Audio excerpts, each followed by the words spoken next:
apologize in advance if you can hear my neighbor blasting his music in the background, but it is what it is.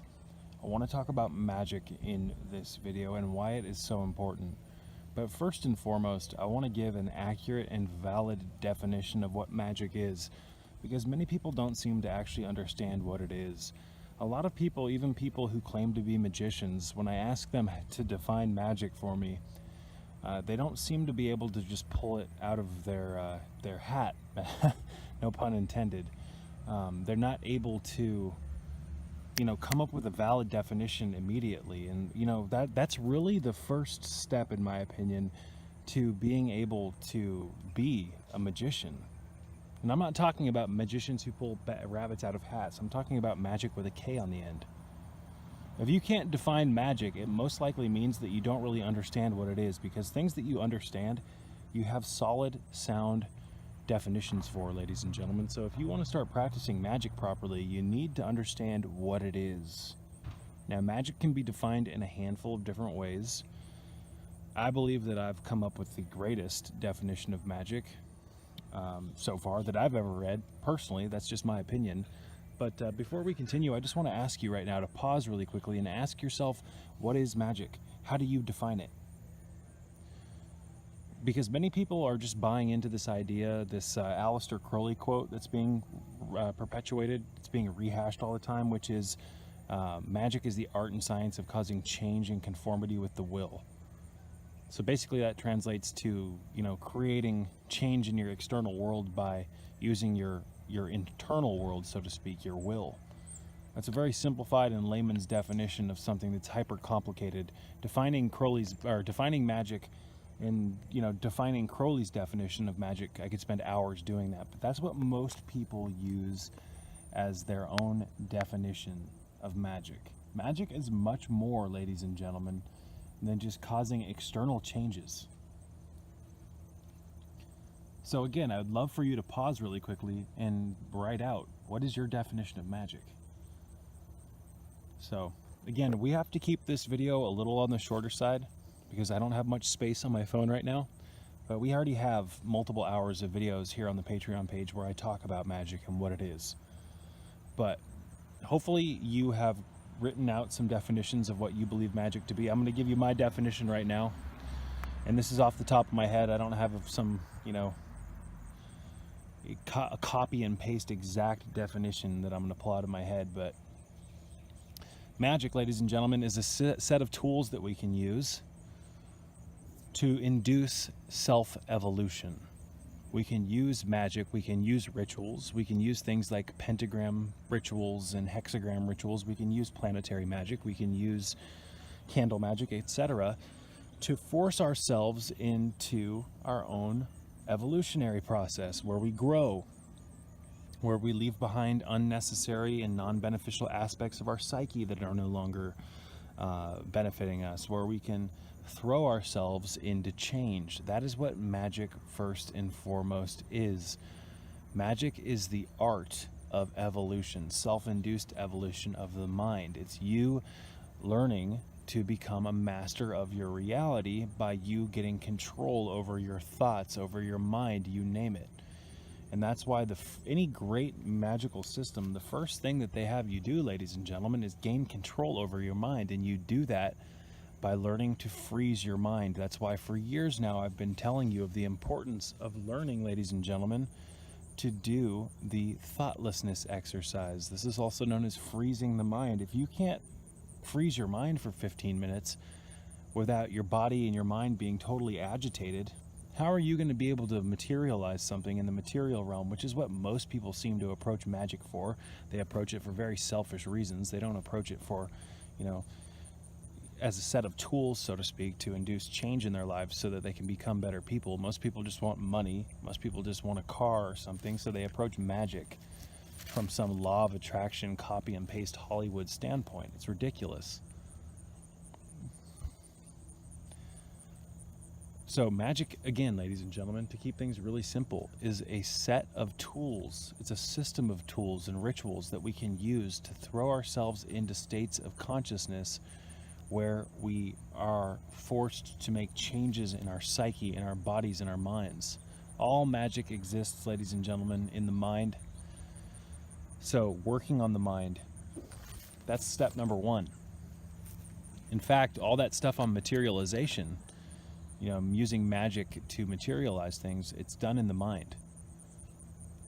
The tools that we use in magic, the things like the sword, ladies and gentlemen, or the chalice, etc., these are just tools that we use to help our minds focus.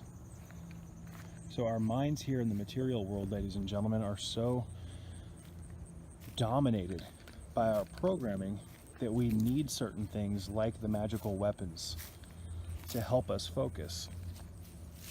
But these are just focus tools. They're not things that we necessarily need until the end. And what I mean by that is once you get proficient enough at practicing magic with the tools, there comes a time when you don't need the tools anymore.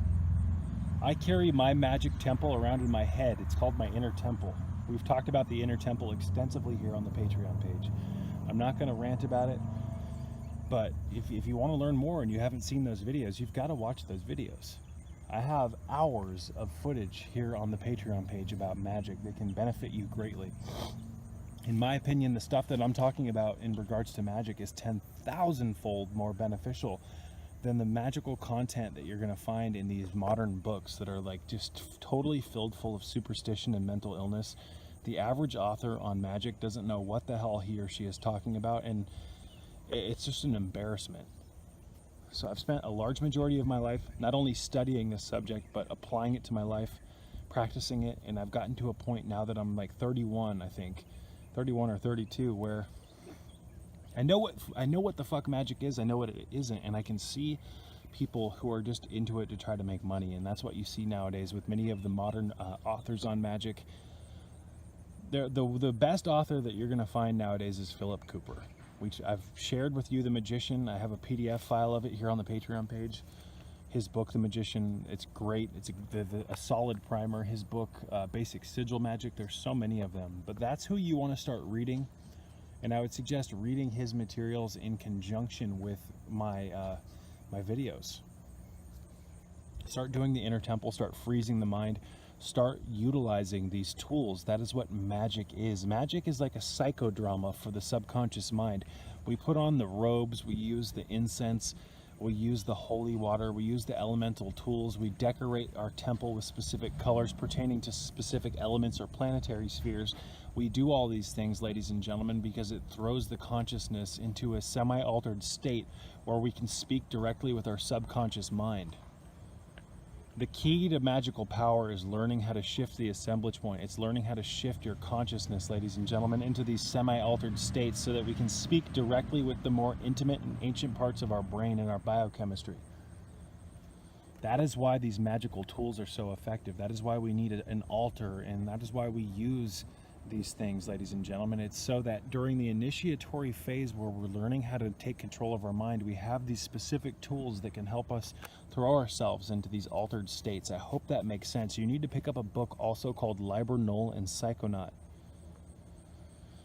That book really goes into great detail about why altering consciousness or entering trance states is so important when learning to practice magic. But it gets to a point, ladies and gentlemen, where you can start to practice what's known as barefoot magic, where you don't need any of the tools anymore. That is what barefoot magic is in layman's terms. It's a metaphoric, it's a metaphor for not needing the tools.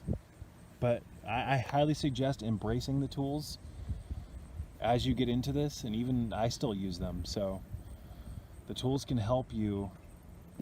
We're very physical creatures, especially after all of our physical programming here in the Matrix. So going into magical ritual with the tools, ladies and gentlemen, the robes and the different colors and the sashes and the tablets and all the stuff that you make, it's very beneficial.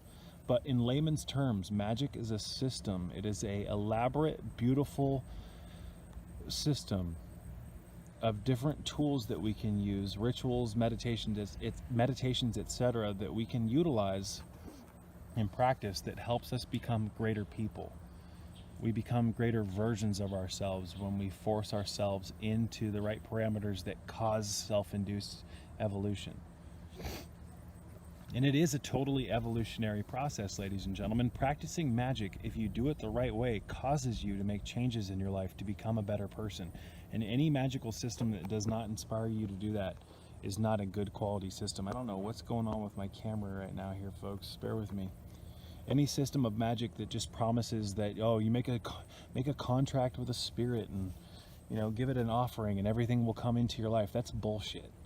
That's all bullshit. In fact, a lot of this stuff where they're telling you to work with spirits and to contact, you know, all these, you know, dead spirits and all this stuff, in my opinion, that's bullshit. It's nonsense. It doesn't work. I mean, it could work if you believe in it enough. You can get anything to work if you believe in it with every fiber of your being. But first and foremost, magic is a system of tools that we use to improve the quality of our mind so that we can become our higher self again, ladies and gentlemen, because once you attain that higher self state, you can actually start materializing things in your world. But a lot of the magical systems nowadays promise you the end product without inspiring you to go through all the necessary changes.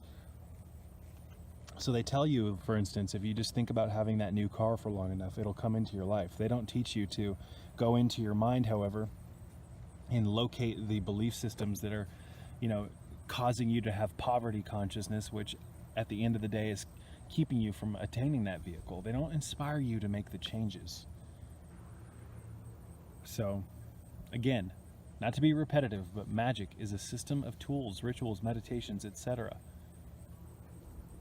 that we can utilize that inspires us or puts us into the parameters required so that we can force ourselves into self-induced change.